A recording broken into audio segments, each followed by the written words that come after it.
ចាសូមជម្រាបសួរពុកម៉ែបងប្អូនទាំងអស់គ្នានៅក្នុងពេលល្ងាចនេះដែរនេះខ្ញុំនឹងធ្វើការបង្ហាញពីប្រភេទរតែលូកប្រហិតចៀនបុកល្ហុងសេកូអាំងពងទាកូននិងគ្រឿងភេសជ្ជៈក្រមុកចាមកឈុតនេះដែរគឺយកទៅខាងកំពង់សោមគាត់បានធ្វើការកំងពីខាងខ្ញុំផ្ទាល់តែម្ដងចាទូផ្នែកខាងមុខនេះគឺជាកន្លែងដែលយើងខ្លះសេលបោយចាគឺបើកបាន3ថតចាហើយកន្លែងនេះគឺយើងធ្វើកន្លែងតាំងគ្រឿងកំប៉ុងជូនគាត់ចាហើយមានរូបភាពចារូបភាពគឺច្បាស់ដិតល្អតែម្ដងចាប្រហិតចៀនពងទាកូនសេកូអាំងបុកល្ហុងញ៉ាំមីសួយចឹងទៅចា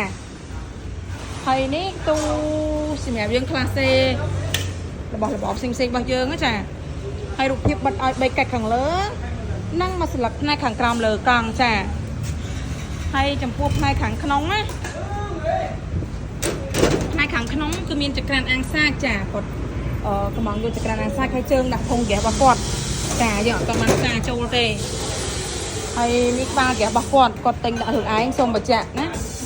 ហើយមានតនៅដាក់អវ៉ាន់មានសម្បូរក្រហមលឿងគ្រឿងត្រូវចាប់ផ្សំម៉ូតូមកសនំតែម្ដងចានេះគ្រឿងត្រូវចាប់ម៉ូតូដាក់ឲ្យលើនឹងទាំងអស់ចាល្ងាចតិចឡានកចូលយកហើយចាសម្រាប់ពុកម៉ែបងប្អូនមានតម្រូវការចង់កំងធ្វើល្មមសូមតាក់ទងតាមលេខទូរស័ព្ទ3ខ្សែដែលនាងខ្ញុំដាក់ផ្នែកខាងលើឬក៏ឆានចូលเพจរបស់នាងខ្ញុំផ្ទាល់ឬក៏ចុចលើ link Telegram របស់នាងខ្ញុំក៏បានដែរសម្រាប់ទីតាំងនៅភ្នំពេញនៅផ្សារដើមស្កូវលើផ្លូវ271ស្លាកយីហោឈ្មោះផាតារាចាសូមអរគុណ